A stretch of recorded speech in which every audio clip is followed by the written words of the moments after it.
Welcome to Almost Functional Gaming. We aim to help all followers of Russ and the Allfather to improve on the tabletop.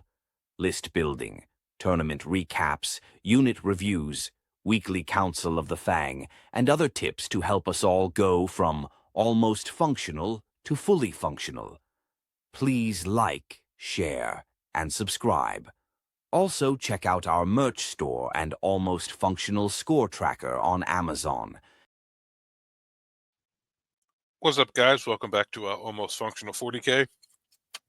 Today I'm going to be going over a recap of the ATC team tournament I just went to last weekend in Chattanooga, Tennessee. It is pretty much the original team tournament in America. WTC and stuff was going on before that, but it's really where it took off for us here in America. I've gone pretty much every year since like 2012, and it's always my favorite event of the year. This year I went with a team called Huckleberry. Didn't actually take my own team. Jumped on with some guys I've known for a long time. Had a great time at the event. So they had a 5-man and 8-man this year. 8-mans have started to become a little more popular in the last couple years. It's a much more in-depth pairing process, which I kind of like. I'm going to try to do the 8-man next year, but I was just playing in the 5s this year. So basically, for those who don't know, you bring 5 different lists, one for each player, and you can't duplicate any codex. So if one person's playing any type of Marines, you can't take any other types. You can't bring like Ultramarines and Wolves. You can only bring one type of Marine. So I was our Marine player with Wolves. We had Imperial Knights, we had Death Guard, we had Tyranids, and we had Thousand Sons. So that's basically, so then you come up and they have a layout with numbered 1 through 5. And you have 5 different tables, and they're all the same for everybody. So you have table 1 is layout 1, table 2 is layout 2, table 3 is layout 4, table 4 was layout 6, and table 5 was layout 1 again. And then each table had 2 set missions with the same deployment on them. So table 1, layout 1, was always Hammer and Anvil with either Purge the Foe or Supply Drop. And then it was the same way. So then the next table was, I believe, Tipping Point. Can't remember exactly which 2 missions. Then you had the next 2 tables, tables 3 and 4, which were layouts 4 and 6, were both Search and Destroy, but they had 2 different missions on each one. So you had 4 Search and Destroy missions, and then table 5, which is layout 1 again, was Crucible of Battle, and I believe that had Supply Drop and maybe Scorched Earth. I can't remember the exact pairings of each table. So what you do is both teams drop one list. Now they give you cards, basically with your army factions on them. So both teams drop one card face down at the same time. Then you flip them up, and those are your defenders. So say we dropped our Tyranids and someone dropped, say, their Necrons. Then we would pick 2 lists to attack their Necrons we put face down. They would pick 2 lists to attack our Tyranids they'd put face down. And once we both put down, we'd flip again. So we take the 2 lists they would attack our Tyranids with, look at them, and decide which one our Tyranid wants to fight. And they would do the same thing for their Necrons or whatever they dropped. So then you put down which list you choose face down again to choose to fight, and then they flip those, and then you give the cards that weren't picked back to the captains. Then they roll off, and whichever team rolls off gets first choice. Their defender gets to pick table, and then the other team would get to pick table, and then the attacker gets to choose the mission on that table. So say I chose table 1 with layout 1 for Hammer and Anvil, then my opponent would get to choose whether they wanted to do Purge or Supply Drop. So there's lots of layers to it. So like our Knight player wanted to try to get on the Purge and Supply Drop table most of the time because those are really, really good missions for him. So there's thoughts like that, like who do you drop first? Is it someone who has really bad matchups or good matchups or average matchups, or someone who really prefers one specific table that the Knight need to try to claim before someone else does? So those things you have to consider in your pairings. So then you have, that's 2 of the 5 games set. And then you do the same thing for the next one. You drop, they drop, flip, attack with 2. Now this one's a little different because whichever 2 lists you both don't pick, to fight your defender, those two fight each other. So when you're picking your who you want your defender to fight, you're also considering who they're not going to pick, because you don't want to end up with the bad matchup there. So you're like, all right, so say they drop World Eaters and you drop Tau and Chaos Knights, and you know, oh, Chaos Knights will just crush World Eaters, so they're probably going to pick Tau. So you want to choose thinking that whatever one you don't pick needs to be good. Your needs for your Chaos Knights to be good into. So that's another thought right there. And then so that's for 5. On 8s, it's a little different. So on 8s, you basically do that same process twice, and that'll get 4 of the 8 gone. And then you do it again. But what happens on the last one is you drop, they drop, you both attack, you both have 1 left. That goes what's called the scrum. They don't fight each other. They both go opposite each other, I believe. And then the 2 that are rejected, 1 fights your guy, 1 fights their guy. You know, so there's a little more in-depth thought on 8s. But when I do an 8, I'll get a little more into that. But that's how you set up your matchups. And then each game is scored off of differential. So basically, if at the end of the game it's a 5-point game, say you win 85-80, or anywhere in there, 80 to 80, 81 to 80, within 5 points, 0 to 5 points, it's a draw. And so that would be a 10-10. So we basically start with 10 points each. And for every, starting at 606, every over 5. So 5 is drawn, then say you beat them between 6 and 10 points, you basically steal 1 of their points. So that would be an 11-9 win for you. If you beat them by 11 to 15, 12-8. So basically if you beat them by 51 points, you 20-0 them. You beat them by 46 points, you 19-1 them. So that's how you figure out your score and your opponent's score for differential. And then you add up the score of all 5 games, and you need to beat your opponent by 10 points. So basically there's 100 total points, 20 on each table. So you need to win 55 to 45 in the total score to win the round. I didn't see in the player pack, I didn't check because it never came up for us. I believe in years past, if you won 4 of the 5 games, you would win the round no matter what the point differential was. So even if you lost 1 game 20-0 and you won 4 games 11-9, you would still win the round because you won more. I don't know if they had that caveat this year, but a lot of times they do. So that's how you figure out who won the round. So sometimes you'll be paired into a bad matchup to help set up good matchups for the rest of your team, especially if you're one of the earlier drops. So sometimes you can get a loss, but in that loss, your goal is to keep, like your team will set you up for a loss, but your goal is to keep it as close as possible. So if you only lose 14-6, sometimes that's a good thing for you because it's set up the rest of your team to get good matchups, and you need to keep your loss close. So if you're losing a game in teams, instead of just like checking out, you can do everything you can to scrape for points, which one helps keep you engaged because you're trying to help your team.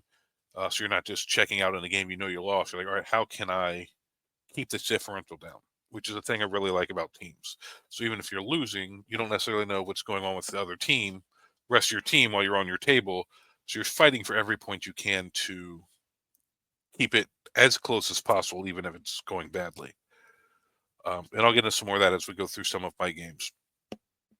But that's basically how teams work for anyone who doesn't know. So we'll go ahead and pull up the... Here it is. So Team Huckleberry, round 1, we played a team called Dojo 1, Dojo 2. Really nice guys. My Space Wolves ended up playing into a Demon player. I ended up winning that 15-5 because I was running Champions of Russ because new Wolves weren't legal for this event. Missed the cutoff by a week. So Black Death Captain. I was running 2 Predator Annihilators. My list is really good at picking up big stuff, which them not knowing Space Wolf that well, he didn't realize how good I was at that. Until after we started playing the game, when I picked up Radagast in 1 round with Harald's unit with the Black Death Captain and all the dev wounds.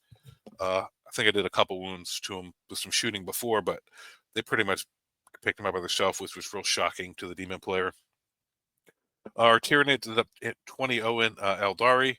Our Tyranids was Vanguard, the Vanguard Invaders or something like. I can't remember exactly the name of the attachment, but it's the real fast attachment. He was running 30 Gene Stealers with 3 Broodlords, and it was just a real pressure list, which is another thing about teams, is you can skew your list for certain matchups, and your team tries to get you into them.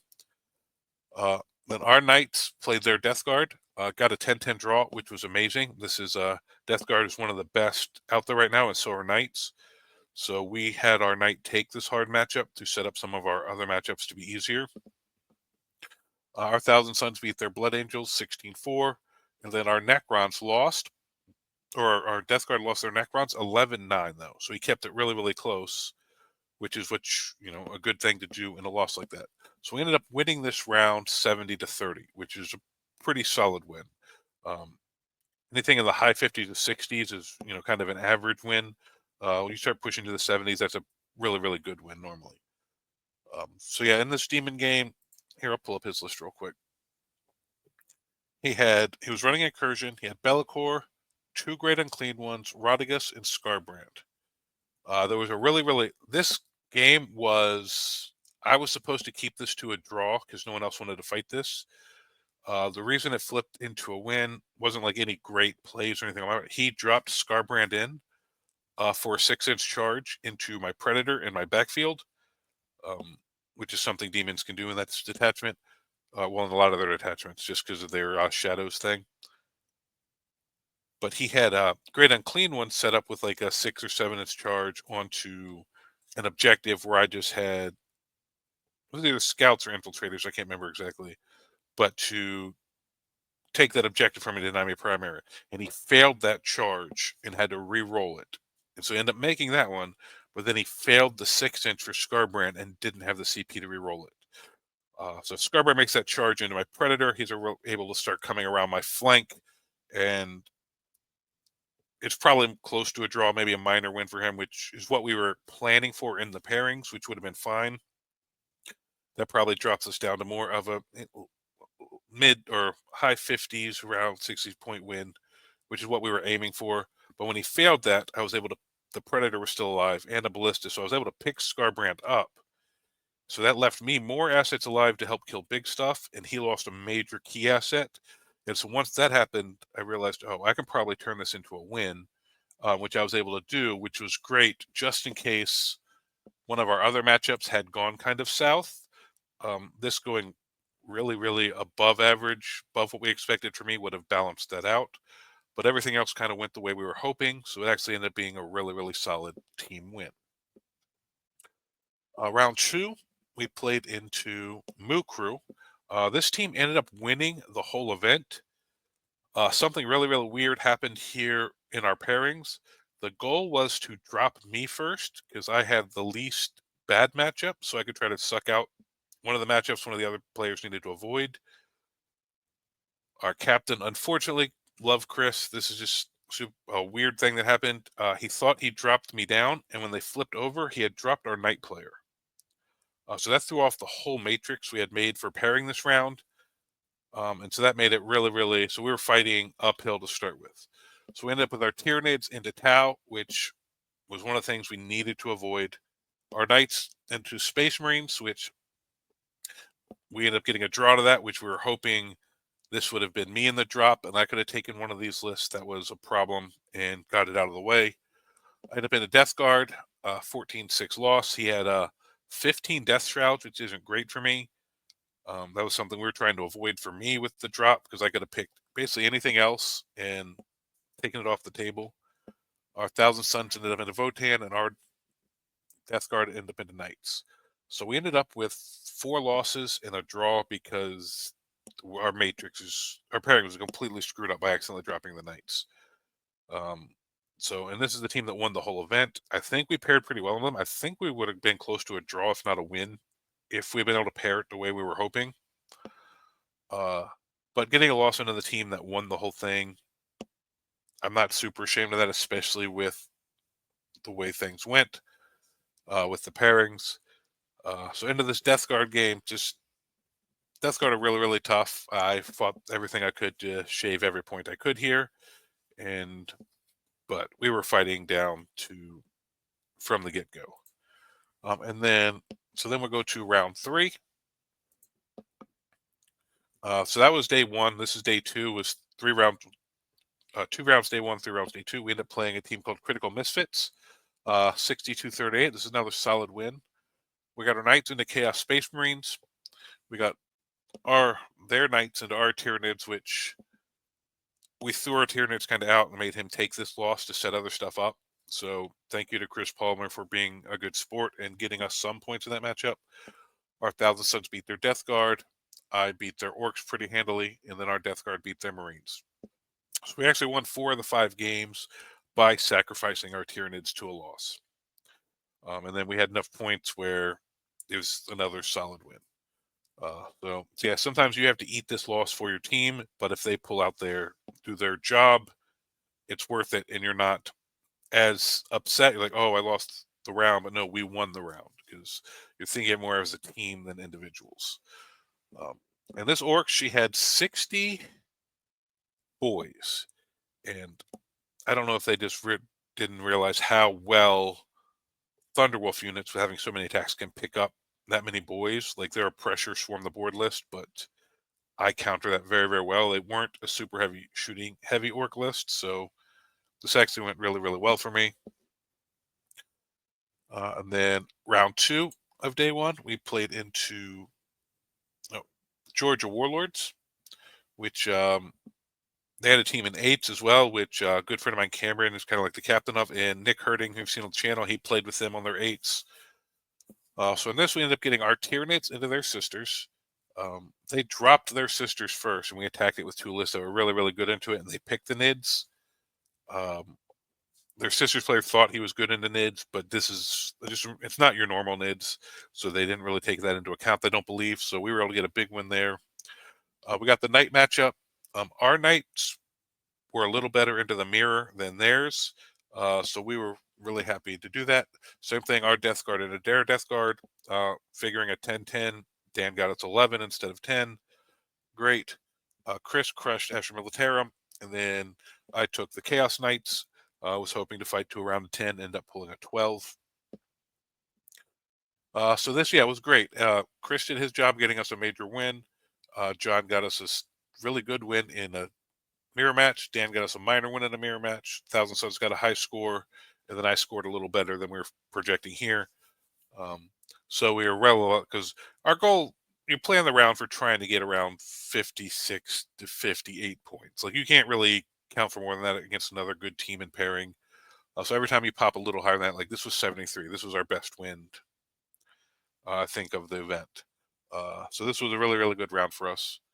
Next round, we played into away games, which the event was run by away games. So these guys have a lot of experience in team events.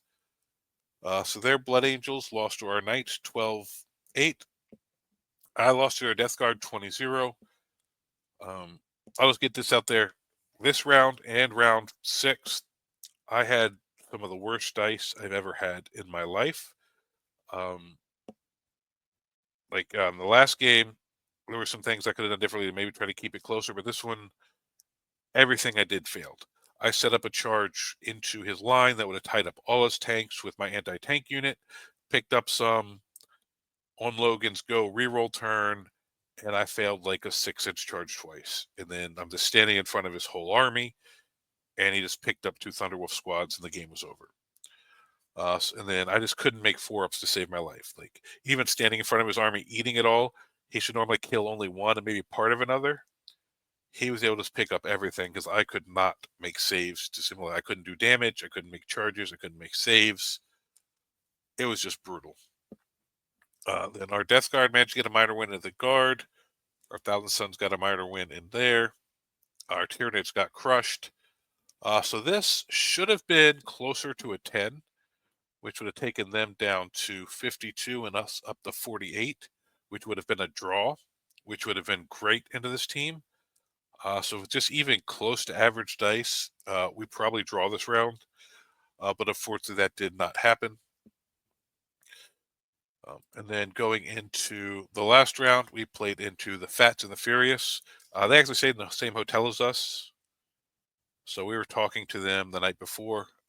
Really, really great guys. We just, this was a really fun round. the guys were really, really great. So my camera keeps freezing, but I'm hoping this audio is still working. But so we ended up our Death Guard into their Death Guard, which we thought would be like a 10-10-ish, because he normally fights them well. Now that ended up being a loss. Tyrannid got us a 15-5 into Necrons. All right, so I ended up playing into their sister's player. Once again, my dice were really, really rough, but I was able to fight everything I could to scrape points together. I sent a wolf squad out to deny an objective early, baiting out more of Envol's unit to come kill them, or try to kill them, which I was hoping for, which he did. Statistically, because I had them set him a cover, I popped Armor Contempt. So other than the Meltas, I was getting 3-ups against everything. But they did 5 Melta wounds. I hit 0 4-ups. So she ends up picking up the whole squad, which normally I think at least the characters live on average dice. But I was like, all right, that kind of sucks, but we're fine. So I move out Harald and the Black Death, which picks up that unit almost every time, but it'll at least kill the 3 girls. Worst case scenario, Morven Vol survives by herself. So I set up like a 6-inch charge, fail it, re-roll it, fail it. And then on his next turn, Morven Vol does the same thing. 5 Melta wounds, I fail all 4 invols again, and he picks up another whole dog squad, and then that's pretty much game. And then on the next turn, he charges into a dog squad that was down 1 dog from some shooting. All the war suits, because it's still a full unit, because I haven't been able to hit it yet, pick up the last 2 dogs and the battle leader, and this is Logan's unit. Morven Vol does 18 mortal, or 5 devs, so 15 mortal wounds to Logan, and just no saves. He's just dead. So I actually took Logan as Stormrider and chucked him in the trash. He's still in trash can somewhere in Tennessee, because he's no longer legal. That was in around, and at my dice, I was just done at that point between the last 2 games. The Nar Knights beat their Blood Angels, and then our Thousand Sons beat their Knights. So it ended up a 52-48 draw, even with everything that went bad for me. So we only needed 5, 6, 7 points to 7 points to win that round. And I think I should have won this game on average dice. If I pick up Morven Vol's unit turn 2, he has nothing else to deal with these dogs, because her unit killed all 3 dog units by herself. I pick that up. I think I win this game pretty handily. Even if a 10-10, that's 5 points. So I only need to win 12-8 for us to win this round. So on average dice, I think we end up winning this, and we end up as 4-2 for the weekend instead of 3-2-1. And if my dice were averaged the round before, we would have got a different pairing this round if that had happened. But I think we could have easily been 4-1-1. And I think that's if just dice had been average. But I was able to keep our team into a draw by finding 5 points. Like, I scored a bunch of points the last turn by like advancing and shooting and charging and picking up a Glacius, grenading a 1 wound battle sister, just to get my no prisoner points and to shut off a sabotage. Like, just every little thing I could do to scrape points there at the end. So the start of the weekend, the Wolves, I was really happy with the index, giving them a good show. But in the last 2 games, just went south, and I was like, you know what? I'm ready for the new codex. I'm done with this index. I don't have to rely fully on Thunderwolf squads anymore. So that was the event. Even though the dice went south, my opponents in both those games were great people. Had a lot of fun. We were joking. Like, they felt worse for me than I felt for myself. Like, it was pretty sad. But that was that. And then we ended up driving back that night. And I've been working on new lists for Wolves. I'm going to playtest some tomorrow. We got the Council of Fang coming out tonight, which we're going to do an attachment tier ranking. And I have some thoughts on new drop pods and stuff, some interesting stuff I want to try out.